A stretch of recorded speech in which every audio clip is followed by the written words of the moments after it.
এখন ইষ্ট প্রসঙ্গ করার জন্য আহ্বান জানাই শ্রদ্ধেয় অধ্যাপক নন্দতুতি বিশ্বাস দাদাকে। জয়গুরু দাদা, জয়গুরু। জয় গুরু মা। আপনি 8 ঘন্টা বলুন দাদা। জয়গুরু। জয় গুরু। পরম প্রেমময় শ্রী শ্রী ঠাকুরের শ্রীপাদপদ্মে শতকোটি প্রণাম জানাই। পরম রাধ্যা জগজ্জননী শ্রী শ্রী বড়মার শ্রীচরণে শতকোটি প্রণাম জানাই। পরম পূজ্যপাদ শ্রী শ্রী বরদার শ্রীচরণে শতকোটি প্রণাম জানাই। পরম পূজ্যপাদ শ্রী শ্রী আচার্যদেবের শ্রীচরণে শতকোটি প্রণাম জানাই। পূজনীয় অবিন্দ দাদার শ্রীচরণে শতকোটি প্রণাম জানাই। সেই সঙ্গে ঠাকুর পরিবারের, ইষ্ট পরিবারের, গুরু পরিবারের অন্যান্য সকলের শ্রীচরণে জানাই কোটি কোটি প্রণাম।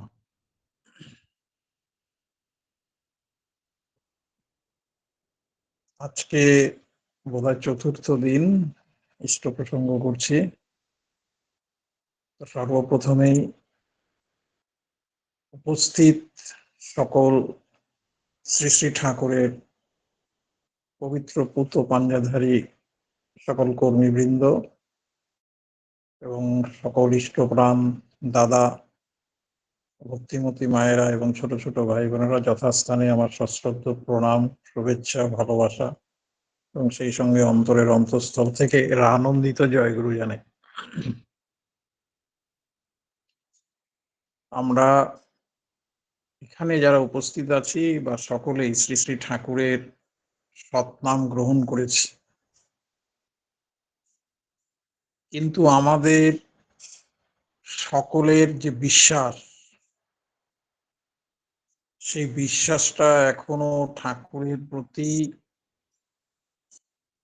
কতখানি হয়েছে সেই প্রশ্ন চিহ্ন কিন্তু থেকেই যায়।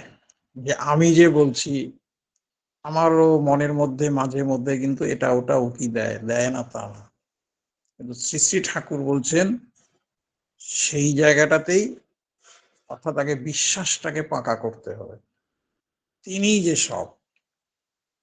সেই জন্য শ্রী শ্রী ঠাকুর একটা বাণী দিলেন, সৎ যদি হয় সঙ্গ তোমার, ভাব যদি হয় মহান ও উচ্চ, বিশ্বের দ্বারে সাধনা তোমার, হবে না ব্যর্থ, হবে না তুচ্ছ।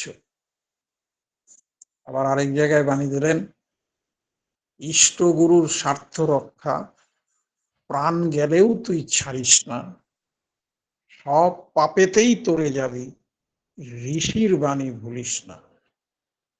আবার এক জায়গায় বলছেন, গুরুই ভগবানের সাকার মূর্তি আর তিনি অখণ্ড। আবার আমরা 2 বেলা প্রার্থনার সময় যে গুরু বন্দনা করি, তাতে আছে গুরু ব্রহ্মা গুরুর বিষ্ণু গুরুর দেব মহেশ্বর, গুরুরেব পরম ব্রহ্ম তস্मै শ্রী গুরুবে নমঃ। অর্থাৎ গুরুই ব্রহ্মা, গুরুই বিষ্ণু, গুরুই মহেশ্বর। সুতরাং এই গুরুর মধ্যেই এই ব্রহ্মা বিষ্ণু মহেশ্বর সকলের প্রকাশ। সুতরাং গুরুই হচ্ছে আমার ধ্যেয়, তারই পূজা, তারই কর্ম করাই হচ্ছে আমার একমাত্র ব্রত। আমরা জানি এই ব্রহ্মা হচ্ছেন সৃষ্টিকর্তা, বিষ্ণু হচ্ছেন পালনকর্তা, আর দেবাদিদেব মহাদেব বা মহেশ্বর যাকে যার যে নামেই অভিহিত করি না কেন, তিনি হচ্ছেন সংহারকর্তা। ওই যে শ্রীকৃষ্ণের বাণী গীতায়, যে পরিত্রাণায় সাধুরাং বিনাশায় চ দুষ্কৃতাম ধর্ম সংস্থাপনার্থায় সম্ভবামি যুগে যুগে। তিনি বললেন সাধুদের পরিত্রাণ এবং দুষ্কৃতী যারা ঠিক সমাজের নীতিবিধি নিয়ম মেনে চলেন না, অর্থাৎ যারা পাপ কাজে লিপ্ত, তেমনতর মানুষকে বিনাশ করার জন্যই যুগে যুগে তিনি আসেন। আর শ্রী শ্রী ঠাকুর এই যুগে এসে সেটাকে পরিবর্ধিত করে তিনি বললেন, ধর্ম যেখানে বিপাকী বাহনে ব্যর্থ অর্থে ধায়, প্রেরিত তখনই আবির্ভূত হয়, পাপী পরিত্রাণ পায়। অর্থাৎ এবার পাপীকেও তিনি পরিত্রাণ দেবেন। যার জন্য শ্রী শ্রী ঠাকুরের কাছে এক ভক্ত এসেছিলেন, এসে বলছেন, ঠাকুর, ভগবান রামচন্দ্র তো এসেছিলেন রাবণকে বধ করার জন্য, শ্রীকৃষ্ণ এসেছিলেন কংসকে বধ করার জন্য, তো এই যুগে আপনি কি জন্য এসেছেন, কাকে বধ করার জন্য? তখন শ্রী শ্রী ঠাকুর বলছেন, আমি এইবার পাপকে ধ্বংস করার জন্য এসেছি, পাপীকে নয়। অর্থাৎ যত অনাচার, কুকাজ, কুকর্ম আছে সেগুলোকে ধ্বংস করব। তো সেগুলো ধ্বংস হবে কি করে? অর্থাৎ তিনি প্রত্যেকটি মানুষকে আধ্যাত্মিক যে সদাচার, সেই আধ্যাত্মিক সদাচারে যুক্ত হতে বলেছেন। আর এই আধ্যাত্মিক সদাচারটা কি? শ্রী শ্রী ঠাকুর বলছেন, অস্তিত্ব রক্ষাকারী যে আচরণ, যা আমাদের জীবনের গতিশীলতাকে নিয়ত বজায় রাখে। তারপরেই তিনি বলছেন, আর এই গতিশীলতাকে বজায় রাখতে গেলেই এমন একজন সদ্গুরুকে গ্রহণ করতে হবে জীবনে, বা এমন একজন সদ্গুরুকে অনুসরণ করে চলতে হবে, যাকে জীবনে গ্রহণ করে, অর্থাৎ যার সৎনাম সৎমন্ত্রে দীক্ষা গ্রহণ করে এবং যাকে অনুসরণ করে চলার মধ্য দিয়ে আমার জীবন ব্যাপ্তিতে, বৃদ্ধিতে, বিস্তারে অটল অচল অনড়ভাবে দুর্বার গতিতে এগিয়ে চলতে থাকবে। অর্থাৎ এক কথায় বলতে গেলে, সৎসঙ্গ এবং সত্তাস্পর্শী অচ্যুত ইষ্টানুরাগী হচ্ছে আধ্যাত্মিক সদাচার। সুতরাং সেটা যদি সদ্গুরুকে আমি আমার জীবনে গ্রহণ না করি তাহলে হবে না। শ্রদ্ধেয় দাদা ও মায়েদের, আমি কাউকেই যেন আমার কথায় আপনারা আঘাত না পান সেভাবেই বলছি। আমাদের অনেক ত্রুটি বিচ্যুতি আছে। অনেক বাড়িতেই সৎসঙ্গে যাই, দেখি স্বামী স্ত্রী দুইজনেই উচ্চ শিক্ষিত, ছেলেমেয়েরাও ভালো পড়াশোনায়, বাড়িতে সৎসঙ্গ হচ্ছে, ঠাকুর ঘরেই হয়তো সৎসঙ্গ দিচ্ছে, দেখা যাচ্ছে ঠাকুর ঘরের হয়তো আসনের 2-3টে তাক, উপরের তাকে মহাদেব, পার্বতী, তারপরে আরো অনেক বিপত্তারিণী ঠাকুর ইত্যাদি ঠাকুরের পুজো, এই ফটো, তারপরে হয়তো ভারত সেবাশ্রম সংঘের প্রণবানন্দজির ফটো, তারপরে শুক্রবারে মা সন্তোষীমার পূজা হয় তার ফটো, আর শ্রী শ্রী ঠাকুর বা বড় মা বড়দার ফটো একদম নিচে সৎসঙ্গ হচ্ছে। দেখলে খুব দুঃখ লাগে। অনেকের বাড়িতে আবার মনসা ঠাকুরের ফটো ইত্যাদি নানাভাবে, মানে দেবদেবীতে ভর্তি। এতে বোঝা যায় আমার ঠাকুরের প্রতি বিশ্বাসটা গভীর না। সেই গভীর বিশ্বাসটাকে আনতে হবে। শ্রী শ্রী ঠাকুর ওই জন্য সত্যানুসরণে বললেন যে, যেরূপ আদর্শে তোমার ভাব প্রতিষ্ঠা হবে, তোমার যেরূপ আদর্শে তোমার ভাব তৈরি হবে, বা যেরূপ আদর্শে তোমার বিশ্বাস স্থাপন করবে, তোমার স্বভাবও সেইভাবে গঠিত হবে, আর তোমার দর্শনও তদ্রূপ হবে। তারপরে বলছেন বিশ্বাসীকে অনুসরণ করো, ভালোবাসো, তোমারও বিশ্বাস আসবে। আমার বিশ্বাস নেই এই ভাবের অনুসরণে মানুষ হীন বিশ্বাস হয়ে পড়ে। বিশ্বাস নেই এমনতর মানুষ নেই। যার বিশ্বাস যত গভীর, যত উচ্চ, তার মন তত উচ্চ, জীবন তত গভীর। আর যে সতে বিশ্বাসী সে সৎ হবেই। তারপরেই বলছেন আরেক জায়গায় যে গভীর বিশ্বাসে সবই হতে পারে, বিশ্বাস করো। বারবার বলছেন বিশ্বাস করো বলেই সতর্ক করছেন যে সাবধান, অহংকার, অধৈর্য ও বিরক্তি না আসে, যা চাও তাই হবে। এটা তো ঠাকুর সত্যানুসরণের সমস্ত জায়গায় বলছেন। তারপরে বলছেন একটা চাইতে গিয়ে 10টা চেয়ে বসো না, একেরই যাতে চরম হয় তাই করো, সকলগুলি পাবে। অনুসরণে আবার এক জায়গায় বলছেন একানুরক্তি, তীব্রতা, ক্রমাগতিতে জীবনের সৌন্দর্য, সার্থকতা। অর্থাৎ ওই একই নিয়ে চলতে হবে। ওই জন্যই শ্রী শ্রী ঠাকুর বললেন সব দেবতার সমাহারেই পুরুষোত্তমের সৃষ্টি, সহজ মানুষ নররূপে করেন ধৃতি বৃষ্টি। সমস্ত দেব দেবী যত আছে সবগুলির সমাহার হচ্ছে ওই সদ্গুরু পুরুষোত্তমে। এবং আরেকটা বাণীতে এই জন্য বললেন যে পুরুষোত্তম আসেন যখন সব গুরুরই সার্থকতা, তাকে ধরলে হয় না কো গুরু ত্যাগের ঘৃণ্য কথা। পুরুষোত্তম যখনই আসেন, ইষ্ট আচার্য তিনিই গুরু, তিনি সবার জীবন দ্বারা, তিনি সবার জীবন মেরু, তিনি সব। এই জন্যই বলছেন গুরুই ভগবানের সাকার মূর্তি এবং তিনি অখণ্ড, তার মধ্য দিয়ে সব কিছুর প্রকাশ।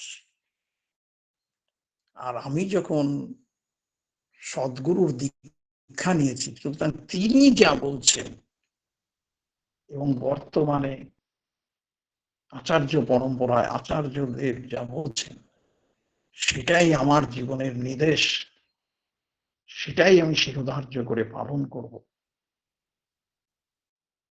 এবং সেখানে শ্রী শ্রী ঠাকুর আলোচনা প্রসঙ্গে এক জায়গায় বলছেন যে বহু ভক্ত সত্যানুসরণে আছে যে বহু নৈষ্ঠিকের হৃদয়ে শ্রদ্ধা বা ভক্তি কিছুই থাকতে পারে না। তার মানে আমাদের একনিষ্ঠ হতে হবে, একানুরক্তি হতে হবে ওই সদ্গুরু পুরুষোত্তমকে, যে আমি আমার গুরুরূপে ব্রহ্ম, তিনিই আমার পূজনীয়, তিনিই আমার জীবনের ধ্যেয় সবকিছু। এই আলোচনা প্রসঙ্গে শ্রী শ্রী ঠাকুর 47 সালের 1947 সালের 7 নভেম্বর বলছেন একনিষ্ঠ না হলে হয় না।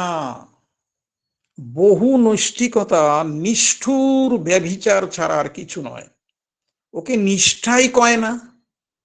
সবাইকে ভালোবাসো, শ্রদ্ধা করো, কিন্তু ডিভোশন, ভক্তি, কনসেন্ট্রেশন, কেন্দ্রীভূত, অর্থাৎ ভক্তি যদি কেন্দ্রীভূত না করো এক জায়গায়, তাহলে ওটা ট্রাফিক লাভ, অর্থাৎ ব্যবসাদারি ভালোবাসা ছাড়া কিছু নয়।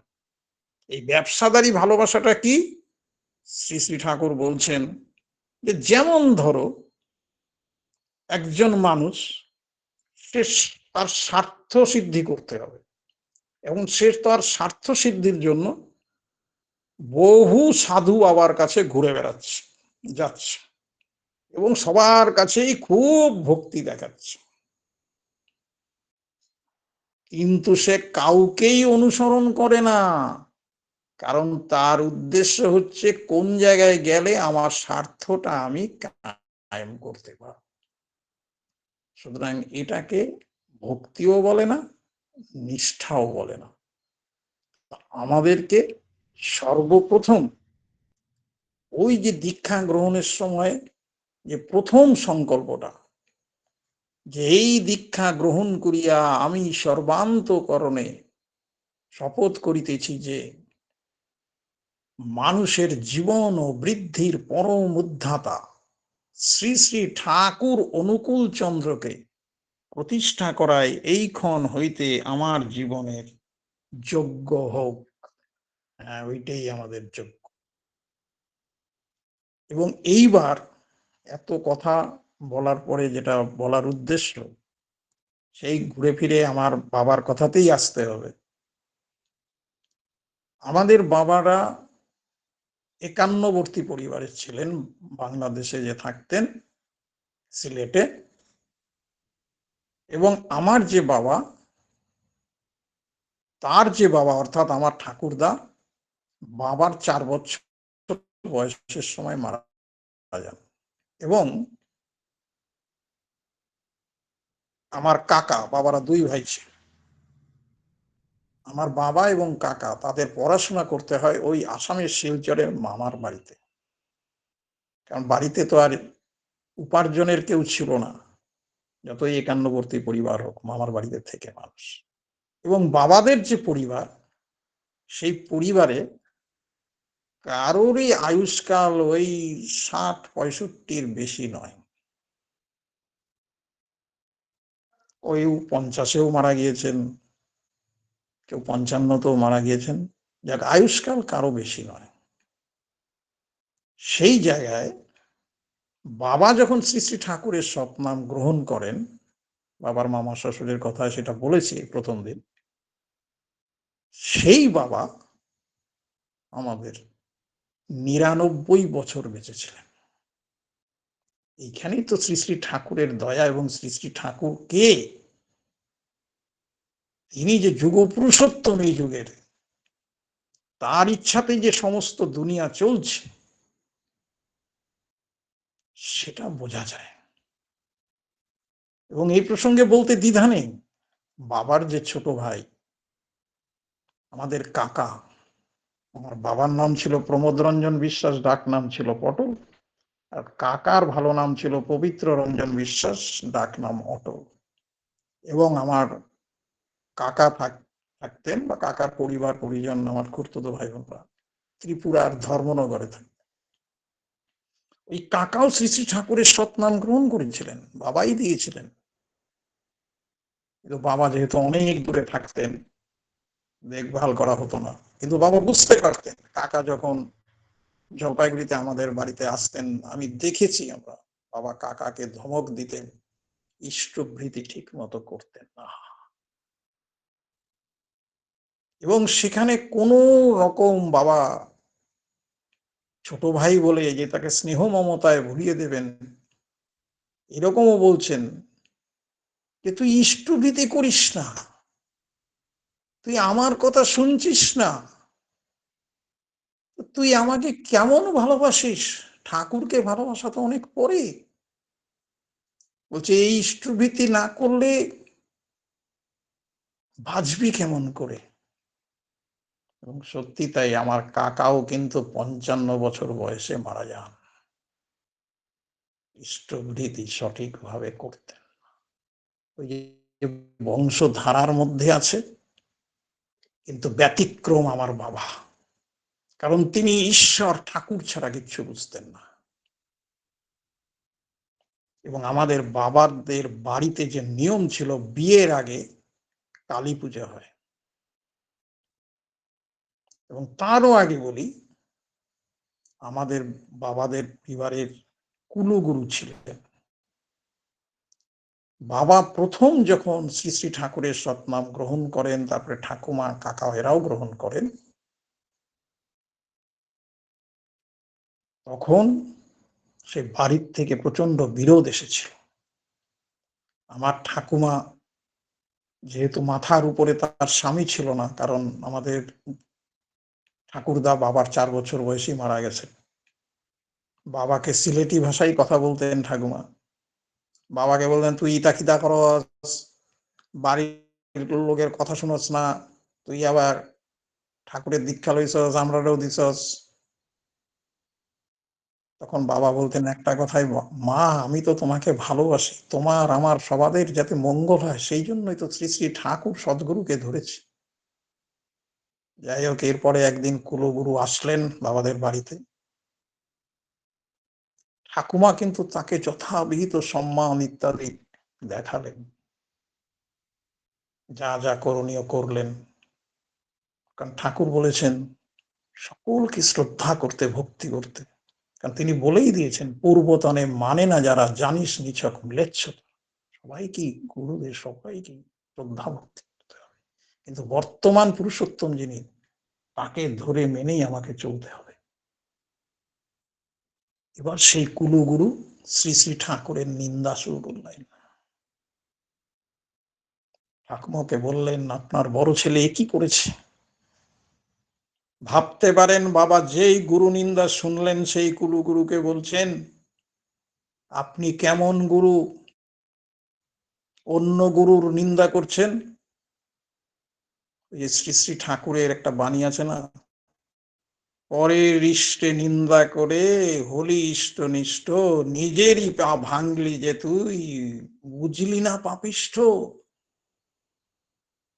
পরের গুরুতে নিন্দা করতে নেই, আর উনি নিজে কুলগুরু হয়ে নিন্দা করছেন। বাবা তৎক্ষণাৎ সপাট ওই কুলগুরুকে বললেন, আপনি আমাদের বাড়ির থেকে বেরিয়ে যান, আপনি আমার ঠাকুর সদ্গুরু পুরুষোত্তমের নিন্দা করছেন।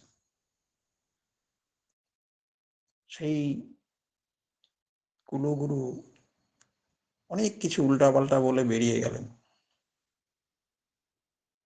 ঠাকুরের লীলা।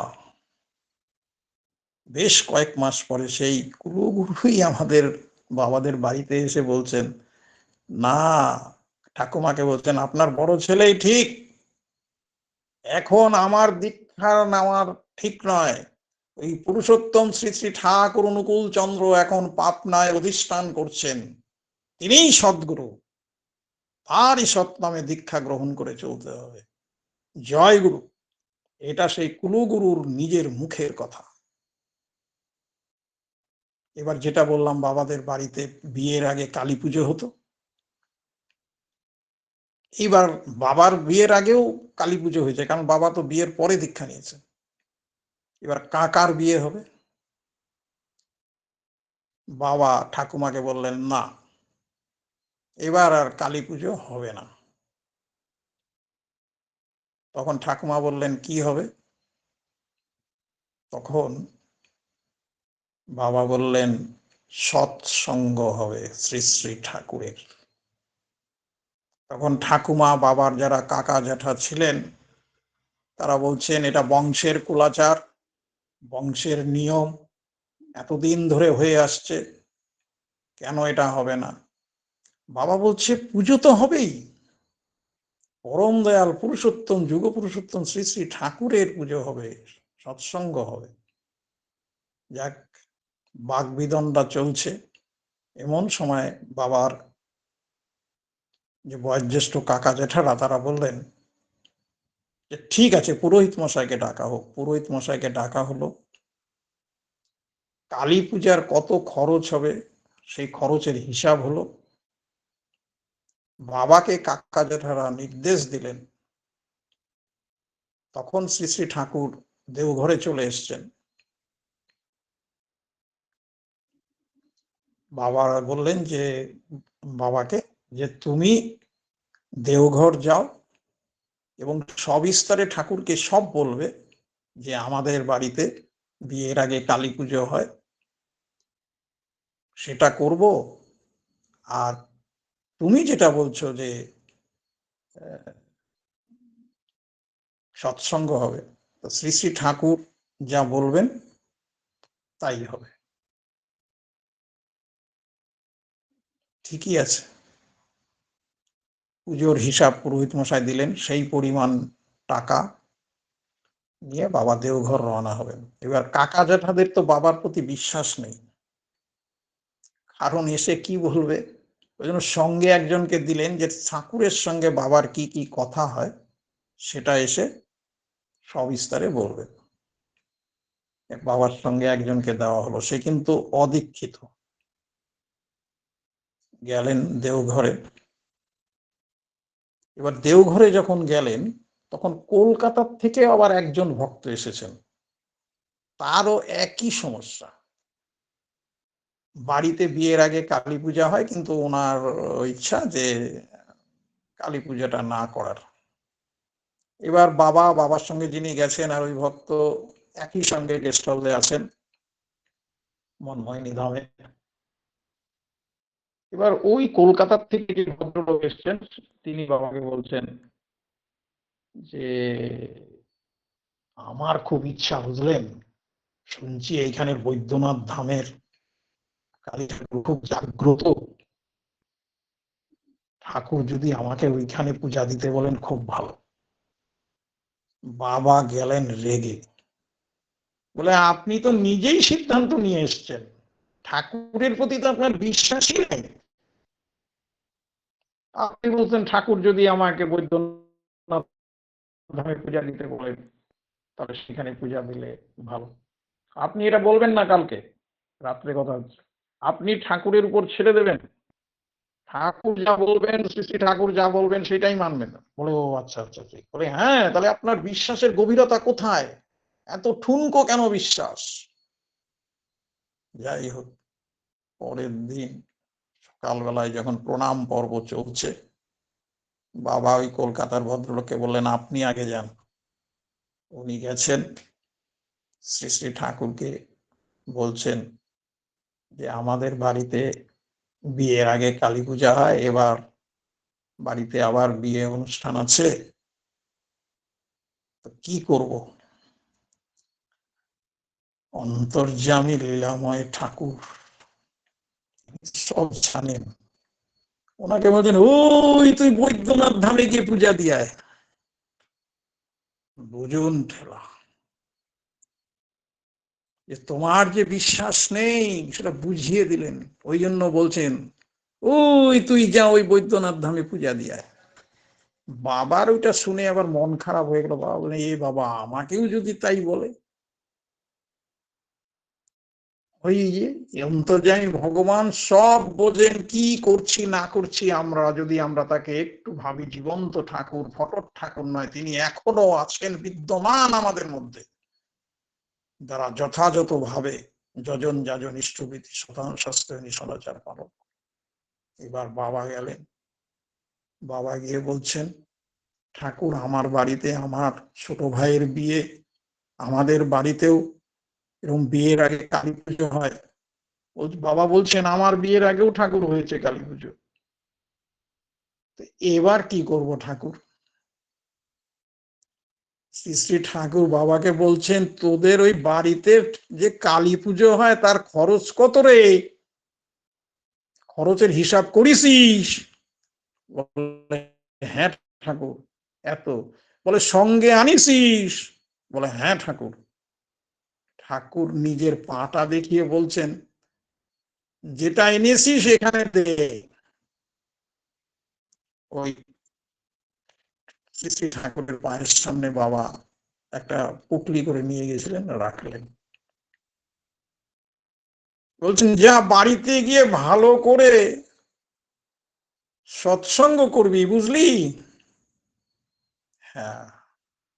তাহলে বাবার কালী পুজো করা হয়ে গেল এখানে। নির্দেশ দিলেন বাড়িতে গিয়ে সৎসঙ্গ দিতে। তাহলে যখন দুইজনের জন্য দুই বিধান, বিশ্বাসের তারতম্যর জন্য, তার বিশ্বাস যেহেতু ঠুনকো সেই জন্য তাকে বললেন যা বৈদ্যনাথ ধামে গিয়ে পুজো দিয়ে আয়। আর বাবার বিশ্বাস যেহেতু গভীর, তিনি ঠাকুর ছাড়া কিচ্ছু বুঝেন না, তিনি আমার রক্ষাকর্তা, তিনি সৃষ্টিকর্তা, তিনি সব। কতটা বুঝলেন যে বাবা সঙ্গে করে সেই টাকাটাও নিয়ে এসছে, সেটা দিলেন। কে একটু এবার বাবার সঙ্গে যে লোকটি গিয়েছিল, অদীক্ষিত লোকটি, সে এইসব দৃশ্য দেখে সে নিজে নিজেই যাজিত হয়ে গেছে। বাবাকে বলতেছে ও দাদা, বলে কি উনিও সিলেটের লোক, আমি এইখানেই দীক্ষা লইতাম। বাবা বলে খুব ভালো, দীক্ষা লইয়া লাও, দীক্ষা নিয়ে নাও। যাক, শ্রী শ্রী ঠাকুরকে নিবেদন করে তারও দীক্ষা হয়ে গেল। জয় বাবা। আর উনি বাংলাদেশে ফিরলেন, কাকা জেঠারা জিজ্ঞেস করলেন, বাবাকে কিছু বলতে হয়নি, সঙ্গে লেগেছিল সেই বললো। সে আবার বলছে আমিও দীক্ষা নিয়ে আসছি। মহা ধুমধামে বাবাদের বাড়িতে সৎসঙ্গ অনুষ্ঠান হলো, দীক্ষা হলো। এই হচ্ছে শ্রী শ্রী ঠাকুরের প্রতি গভীর বিশ্বাস। হ্যাঁ, এই আসন্ন দুর্গাপূজা আছে, লক্ষ্মী পুজো আছে, কালী পুজো আছে, ভাইফোঁটা আছে, ছট পূজা আছে, সব অনেক পূজা আছে, কিন্তু আমার থাকবে ঠাকুরই। এবং বাড়িতে যে লক্ষ্মী পুজো হয় আমি জানি না, আমরা কিন্তু আমাদের বাড়িতে যে লক্ষ্মী পূজা করি, পরম রাধ্যা জগজ্জননী শ্রী শ্রী বড় মাকেই পূজা করা হয়, কারণ এটা ঠাকুরের বলা। সুতরাং দাদা ও মায়েরা, প্রত্যেকে আমরা শ্রী শ্রী ঠাকুরের প্রতি অচ্যুত নিষ্ঠা ভক্তি নিয়ে যদি এই যজন যাজন ইষ্টভীতি সস্তনী সদাচার পালন করি, সব পূজা করা হয়ে যায়। ওই শ্রী শ্রী ঠাকুরের একটা বাণী আছে না, দেব দেবী তোর থাক না যতই, ইষ্টে যদি এক না হলো, কি ফল হবে তাতে রে তোর, সবই যে তোর ব্যর্থ গেল। আমরা যদি ইষ্ট পূজা ঠিক মতো না করি, যজন যাজন ইষ্টভীতি সস্তনী সদাচার না করি, এগুলো না করে বাহ্যিকভাবে যদি অন্যান্য পুজো অর্থাৎ বহু নৈষ্ঠিকের হৃদয় নিয়ে যদি পুজো অর্চনা করি, তাহলে কিন্তু আমাদের দুঃখ কষ্ট জ্বালা যন্ত্রণা অভাব অভিযোগ যাবে না। আর শ্রী শ্রী ঠাকুরের প্রতি অচ্যুত নিষ্ঠা নিয়ে, এই একানুরক্তি নিয়ে সেই পূজাটাকেই মুখ্য করে যদি চলি, অর্থাৎ আমার জীবনের একমাত্র ব্রত হচ্ছে ইষ্ট প্রতিষ্ঠার ইষ্ট স্বার্থ প্রতিষ্ঠা, তাহলেই জীবন সার্থক হবে, সংসার সুন্দর হবে, পরিবার সুন্দর হবে, আমাদের সন্তান সন্ততি ছেলে মেয়ে সকলেই সুন্দর হয়ে একটা সুন্দর আদর্শ পরিবার এবং সেই সঙ্গে আদর্শ সমাজ রাষ্ট্র তৈরি হবে। এটাই আমাদের মুখ্য হওয়া উচিত। সকলে ভালো থাকুন, সুস্থ থাকুন, আনন্দে থাকুন। জয় গুরু, বন্দে পুরুষোত্তম। জয় গুরু দাদা, জয় গুরু। খুব সুন্দর আজকে আলোচনা, যে বিশ্বাস দিয়ে শুরু করেছিলেন, তার উপরে পূর্ণ বিশ্বাস রাখতে হবে।